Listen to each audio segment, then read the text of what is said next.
Voici la télécommande à gros boutons, Gewa Maxi. Donc, c'est une télécommande qui est munie de 16 gros boutons. Puis, je dirais que la force pour activer les boutons est d'un niveau environ modéré. C'est une télécommande qui a quelques options de personnalisation. Donc, entre autres, il y a le retour sonore quand on appuie sur les boutons qui peut être modifié. Dans la vidéo, en fait, le volume que j'utilise, c'est le volume maximal au niveau du retour sonore. Donc, ça vous donne une idée, c'est quoi le maximum qu'on peut atteindre. Il y a aussi une petite vibration qui peut être ajustée quand on pèse sur les boutons pour faire comme un retour de vibration, là. Puis, un autre paramètre intéressant, c'est que quand on peut mettre un délai de maintien sur les touches qui va varier entre 0, 0.3, 0.6 ou 1 seconde. Donc, si je le mets 1 seconde, par exemple, je dois vraiment garder mon doigt appuyé sur la touche pendant 1 seconde pour que la touche s'active. Au niveau des capacités infrarouges, j'ai trouvé dans mes essais pour la veille stratégique qu'il y avait une très bonne capacité infrarouge. Je ne sais pas si on voit bien, mais la sortie infrarouge peut se faire vraiment sur tous les côtés de la manette. Donc, dans mes essais techniques, peu importe comment la manette était mise à l'envers complètement par rapport au décodeur Helix, le signal infrarouge se rendait vraiment très bien, puis ça fonctionnait. On peut faire le genre de overlay avec quels boutons sont où. Il y a une genre de petite page sur le site internet de Abilia qui permet de le faire. Là, ça a pris comme 2 minutes de faire ça. Il y a comme une banque de pictogrammes. On peut aussi écrire, par exemple, on pourrait écrire des chiffres, là, des numéros de poste.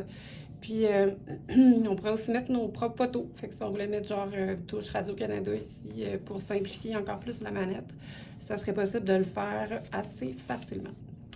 Maintenant, pour ce qui est de la programmation de code infrarouge, moi, j'ai trouvé qu'il y avait des erreurs dans le mode d'emploi. Fait que là, je vous fais le petit vidéo principalement pour que vous sachiez comment faire la programmation de cette manette-là. Donc, pour mettre la manette en mode programmation, il faut appuyer sur les 4 boutons du milieu en même temps. Puis là, on attend que la petite lumière en haut devienne verte.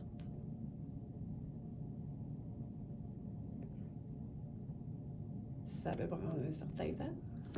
Oh, vous voyez, je ne l'ai peut-être pas eu, c'est ça. Il manquait un petit peu de sensibilité, là. OK, fait que là, ma lumière est devenue verte.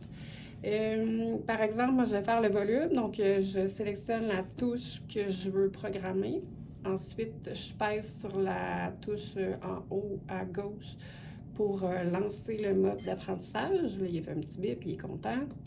Là, je pèse sur mon volume, sur ma manette d'origine. Ça devient rouge, je lâche, je recommence. Et une 3e fois. Toujours 3 fois. Là, bon, on le voit peut-être pas si bien, mais ça flash en jaune. Fait que là, quand ça flash en jaune, l'apprentissage est une réussite. Fait qu'on pèse en bas à droite pour enregistrer la programmation, puis on repèse une 2e fois là, pour finaliser la programmation de ce bouton-là. Donc, c'est comme ça qu'on fait pour chacun des boutons. Fait qu'il faut y aller là, vraiment comme un après l'autre. On sort du mode complètement. Là, on recommence pour chacun des boutons de la manette. Il y a aussi un autre mode d'apprentissage qui est possible si jamais de cette façon-là, ça ne fonctionne pas. Fait que là, par exemple, j'avais une manette un peu vieille, là, puis ça fonctionnait pas bien avec cette façon d'apprendre. Fait que je vous montre l'autre façon. Dans le fond, on appuie sur les 4 touches du milieu. Là, on a notre mode en vert.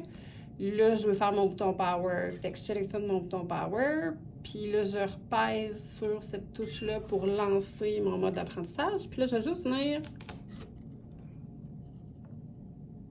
peser une fois.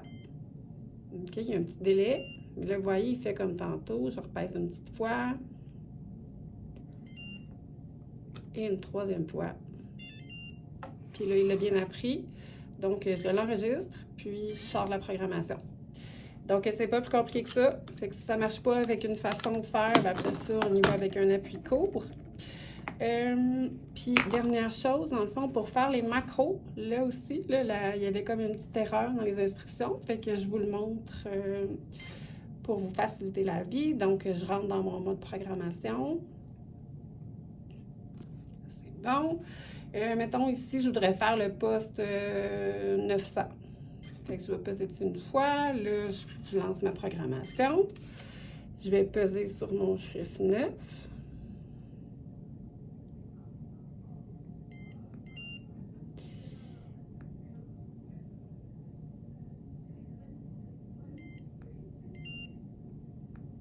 Une troisième fois. Bon, fait que j'ai bien pris mon chiffre 9. Puis là, pendant que ça flash en jaune, je vais peser sur ce bouton-là. Disons que je pèserais 2 fois. Là, voyez-vous, la lumière flash plus lentement.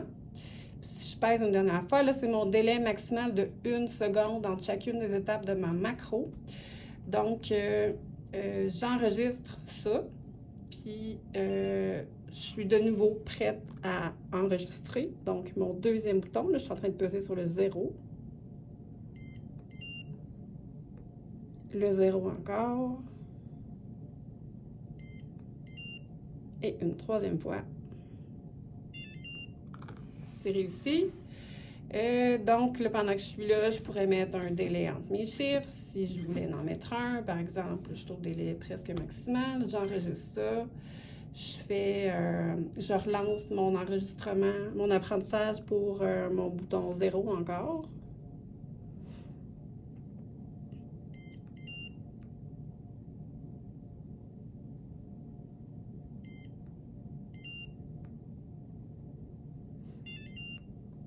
Parfait. Puis là, pour ma dernière étape, je voudrais pas de délai, fait que je vais pas en mettre, fait que je vais enregistrer tout simplement mon entrée. Puis, comme dernier bouton à ma séquence, je vais mettre OK. Hein, on va dire que c'est une manette qui a besoin qu'on fasse un OK après avoir mis notre numéro de poste.